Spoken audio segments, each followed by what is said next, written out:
10 তারিখে এই রোজা রাখি। যখন ইহুদিরা বলল যে আমরা এই জন্য রোজা রাখি, আল্লাহ রাসূল বললেন তাহলে তোমাদের থেকে আমরা তো বেশি অগ্রাধিকার যে আমরা মুসা নবীর জন্য আমরা রোজা রাখবো।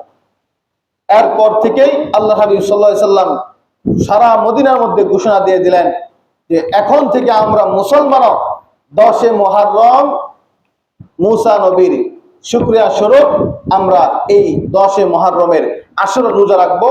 এরপর থেকেই আল্লাহ রাসূল নিজেও রাখতেন, সকল মুসলমানদেরকে আশুরা রোজা রাখার জন্য তাগিদ দিয়েছেন।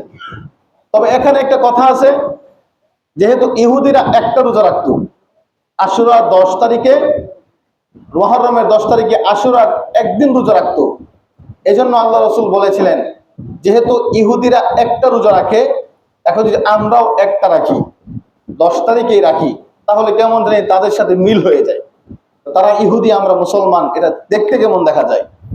এজন্য আল্লাহ রাসূল বলেছেন যে আমরা একটা রাখবো না, আমরা রাখবো 2টা ইনশাআল্লাহ। এজন্য আল্লাহ রাসূল বলেছেন হয়তো তুমি 9 অথবা 10 2টা, আর নয়তো 10 অথবা 11 এই 2টা তোমরা রাখবেই, তাহলে আমরা ইহুদি থেকে আলাদা হয়ে যাব এবং আমাদের অগ্রাধিকার আমাদের সম্মান আল্লাহ তাআলার কাছে বেশি বেড়ে যাবে ইনশাআল্লাহ। সুবহানাল্লাহ। এই যে পর থেকে আশুরার এই রোজা আল্লাহ রাব্বুল আলামিন সকল মুসলমানদের জন্য মুস্তাহাব করে দিয়েছেন।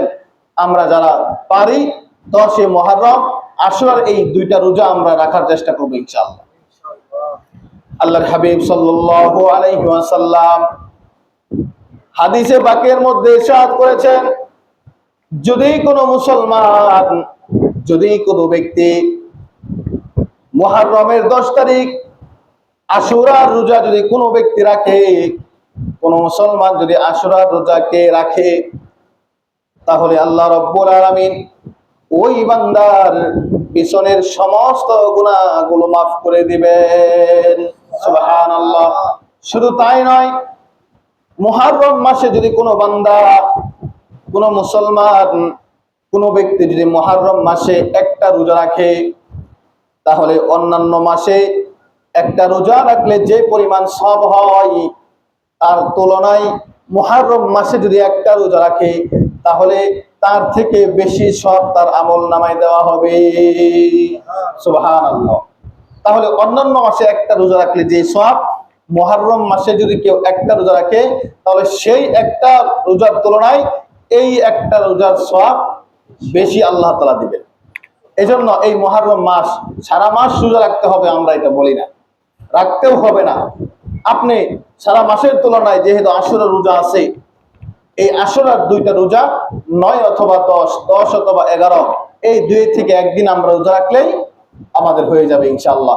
বাকি সারা মাস রোজা রাখতে হবে না, যেহেতু আল্লাহর হাবিব সাল্লাল্লাহু আলাইহি সাল্লাম এই মাসে রোজা রেখেছেন, এই আশুরা রোজা রেখেছেন, আমাদেরকেও আশুরা রোজা রেখে রাসূলের খাঁটি উম্মত হিসেবে আমাদেরকে পরিচয় দিতে হবে ইনশাআল্লাহ, ঠিক কি না?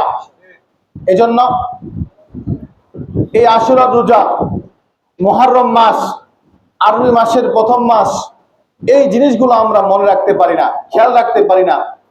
কিন্তু দুঃখের বিষয়, আমরা মুসলমান হিসেবে মুসলমান দাবি করি, কিন্তু ইহুদি খ্রিস্টানদের যত কালচার, তাদের যত রীতিনীতি আছে সব আমরা পালন করার চেষ্টা করি, ঠিক কিনা? চেষ্টা করি না, বরং আমি দেখেছি মুসলমানদের মধ্যে 100 থেকে 90% মুসলমান আমরা ইসলামের রীতিনীতিকে ছেড়ে দিয়ে আল্লাহকে বিশ্বাস করি ঠিক, কিন্তু আমাদের নিয়ম কানুন মানতে গেলে 90% আমরা ইহুদি খ্রিস্টানদের রীতিনীতি আমরা পালন করি। তাহলে আমরা কেমন মুসলমান? মুহররমের, এটা হলো আরবি মাসের প্রথম মাস, এই মাসে আমল করলে সারা মাস আমল করার প্রতি আগ্রহী হয়। এই মাস যদি ভালো কিছু করেন, বাকি সকল মাসগুলোতে আল্লাহ তাআলা আপনাকে ভালো ভালো কাজ করার তৌফিক দিবেন, এটা আমরা করতে পারি না। কিন্তু যখন বাংলাতে বৈশাখ মাস আছে, তখন এটা আমাদেরকে আপনাকে বলতে হয় না, কাউকে মনে করেও দিতে হয় না, নিজে নিজে থেকেই আপনি এরকম ভাবে পান্তা ইলিশ খাওয়া শুরু করেন, আপনি এটাকে পালন করা শুরু করেন। আপনি মনে করেন যে এই দিন যদি আমরা ভালো কিছু খাই, ভালো কিছু করি, ভালো কিছু পড়ি, সারা মাস আমরা ভালো কিছু করতে পারবো। এই ধারণা আছে না নাই? এই ধারণাটা সমাজে আছে না? এই ধারণা, এই বিশ্বাস যদি আমরা কেউ রাখি তাহলে ইমান আছে না গেছে? ইমান গেছে। আল্লাহ তাআলা বলতেছেন মুহররম মাস আরবি মাসের প্রথম মাস, এই মাসে যদি তোমরা আমল করো, রোজা রাখো, ভালো কাজ করো, বাকি সারা মাস তোমরা বাকি অন্যান্য মাসগুলোতে আমি তোমাদেরকে বরকত দিব, তোমাদেরকে ভালো ভালো কাজ করার তৌফিক দিব, তোমাদের বরকত দান করব। অথচ আমরা এটাকে পালন না করে আমরা উল্টা, যেটাকে পালন করলে ঈমান নষ্ট হয়ে যাবে, আমাদের গুনাহ হবে, পহেলা বৈশাখ, ওই জিনিসটা আমরা ঠিকই পালন করি। তাহলে এটা কাদের কালচার? এটা আমাদের ইসলামের কালচার নাকি ইহুদি খ্রিস্টানদের কালচার? তাহলে আপনি মুসলমান দাবি করেন কিন্তু পালন করতেছেন ইহুদি খ্রিস্টানদের কালচার পালন করেন। এরপরে ইংরেজি মাসের ক্ষেত্রে দেখেন, যখন জানুয়ারি মাস আসে, ডিসেম্বর শেষ হয়, ডিসেম্বরের 31 তারিখ, ওই রাত্রে প্রায় জায়গায় মানুষ রাত্রে ঘুমাতে পারে না। এই যে আপনি 31st night happy new year পালন করেন, এটা কাদের কালচার? এটা কি ইসলামের কালচার নাকি ইহুদি খ্রিস্টানদের? এটাতে সব হয় নাকি গুনাহ হয়? গুনাহ হয়। তাহলে আপনি দেখেন, যেখানে আল্লাহ তাআলা আপনার জন্য সফলতা রেখেছেন, যেখানে আপনার জন্য আল্লাহ তাআলা কল্যাণ রেখেছেন, আপনি সেটাকে না ধরে, সেটাকে না পালন করে আপনি তার বিপরীতে ইহুদি খ্রিস্টানদের যে কালচার, ওইটাকে আপনি পালন করেন, তাহলে আপনি কেমন মুসলমান আপনি চিন্তা করেন। এজন্য সাবধান। আমরা মুহররম মাস চলে আসছে, এখন আমরা ভালো কাজ করি, এখন আমরা ভালো খাই, সমস্যা কি? যেহেতু আরবি মাসের প্রথম মাস, আমরা এটাকে পালন করি, বরং এটাকে পালন না করে আমরা ইহুদি খ্রিস্টানদের কালচার পালন করি।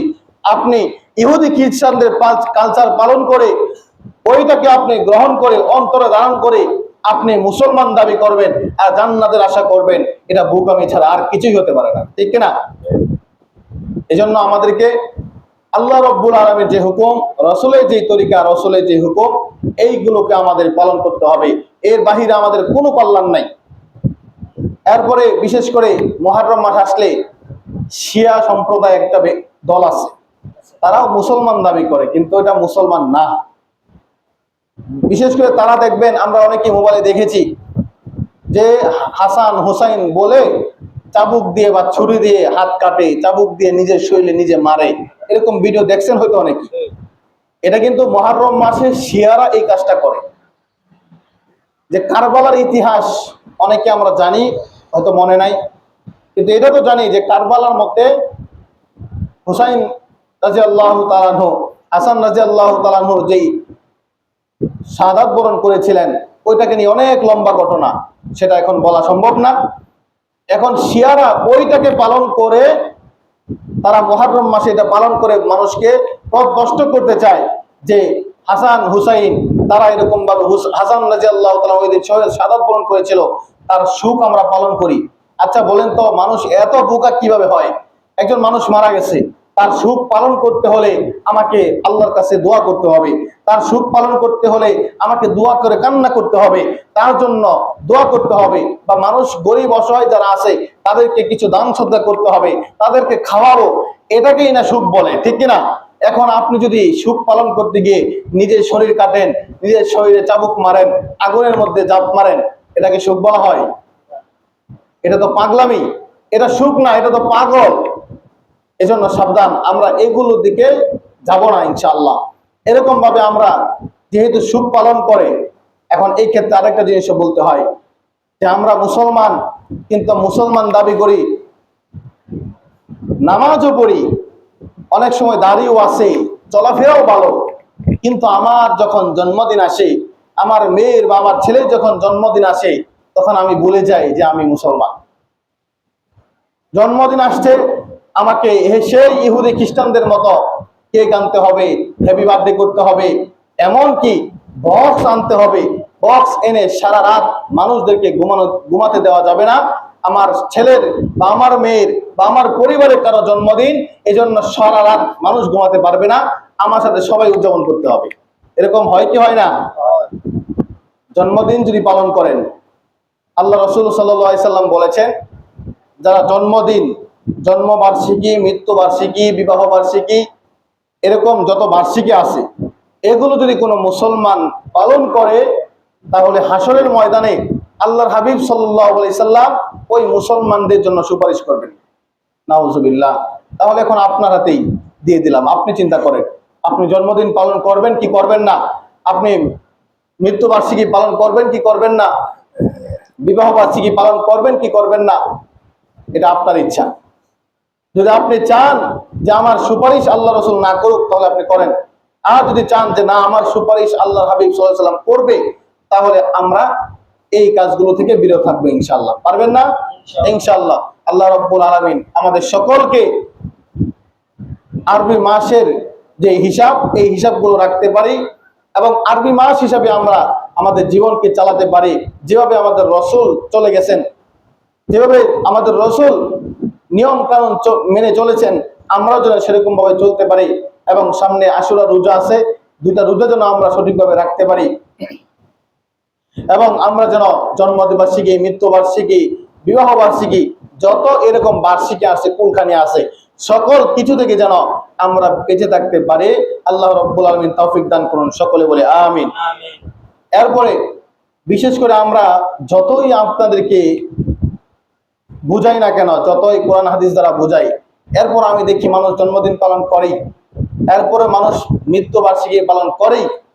আপনার বাবা, আপনার মা মারা গেছে, 3 দিন আর 40 করতেই হবে। আমি এই যে আপনাদেরকে বুঝাই, বা আলেমরা আপনাদেরকে কোরআন হাদিস দ্বারা এত এই যে বুঝাই, তার ফল কি হয়? সর্বশেষ আপনাকে 3 দিন আবার 40 করতেই হবে। কেন? ইসলাম যেটাকে নিষেধ করেছে, আপনাকে সেটা কেন করতে হবে? এমনও আমি দেখছি যে সামর্থ্য নাই, আপনার বাবা মারা গেছে, মা মারা গেছে, খাওয়ানোর মতো সামর্থ্য নাই, এলাকা থেকে টাকা তুলে, চাউল তুলে টাকা তুলে, এরপরে বাবার মার বা যাই মারা গেছে তাদের 3 দিন আর 40 করে। আফসোস, কি দরকার এটা করা? আপনার সামর্থ্য নাই, কেমন ভিক্ষা করে আপনাকে আপনার বাবার জন্য, মায়ের জন্য কুলখানি করতে হবে? এটা কোথায় পাইছেন আপনি? অথচ আপনি নামাজ পড়েন না, ইসলাম সম্পর্কে কিচ্ছু জানেন না, আপনি একজন ইসলাম সম্পর্কে গণ্ড মূর্খ। অথচ আপনি ভালো কাজ তো করেনই না, খারাপ কাজের জন্য সবার আগে। কেন এরকম, কেন আমরা করি? এই জন্য আমি সবার কাছে অনুরোধ করব, আমরা দেখেন মুসলমান, আপনি নিজেকে নিজে দেখেন, আপনি এত হয়তো ভালো কাজ করতে পারেন না, সব আপনি করতে পারেন না, আল্লাহর হুকুম দেখেন, আপনি হয়তো নামাজ পড়তে পারেন না, রোজা রাখতে পারেন না, হজ করতে পারেন না, যাকাত দিতে পারেন না, দান সদ্গাও বেশি করতে পারেন না, টাকা শেষ হয়ে যাবে কিভাবে করবেন, দান সদ্গাও করতে পারেন না, মানুষের সুন্দর আচরণও করতে পারেন না। আপনি তাহলে চিন্তা করেন আল্লাহর হুকুম কোনটা আপনি পালন করছেন? এই জন্য আমি বলবো, যেহেতু আল্লাহর হুকুম পালন করতেও পারেন না, গুনাও করেন না, তাহলে সমান সমান থাকবে। সবও নাই, গুনাও নাই। চেষ্টা করবেন সব করার জন্য, কিন্তু গুনাহ আবার চেষ্টা করবেন গুনাহ থেকে যেন সব সময় বেঁচে থাকতে পারেন। সব আপনি কম করেন, কিন্তু গুনাহ থেকে বেঁচে থাকার চেষ্টা করবেন সব সময়, ইনশাআল্লাহ পারবেন তো? ইনশাআল্লাহ। আপনি আমল কম করেন, অল্প অল্প করেন, আস্তে আস্তে করার চেষ্টা করেন, ট্রাই করেন, কিন্তু গুনাহ করেন না। গুনাহ থেকে সবসময় দূরে থাকবেন, দেখবেন আপনি অনেক সুখে থাকবেন, ভালো থাকবেন ইনশাআল্লাহ। আল্লাহ রাব্বুল আলামিন আমাদের সকলকে যে কথাগুলো বললাম, আমাকে এবং আমাদের সকলকে সেই কথাগুলো পালন করার তৌফিক দান করুন, সকলে বলে আমিন। ওয়া আখির দাওয়ানা আলহামদুলিল্লাহি রাব্বিল আলামিন।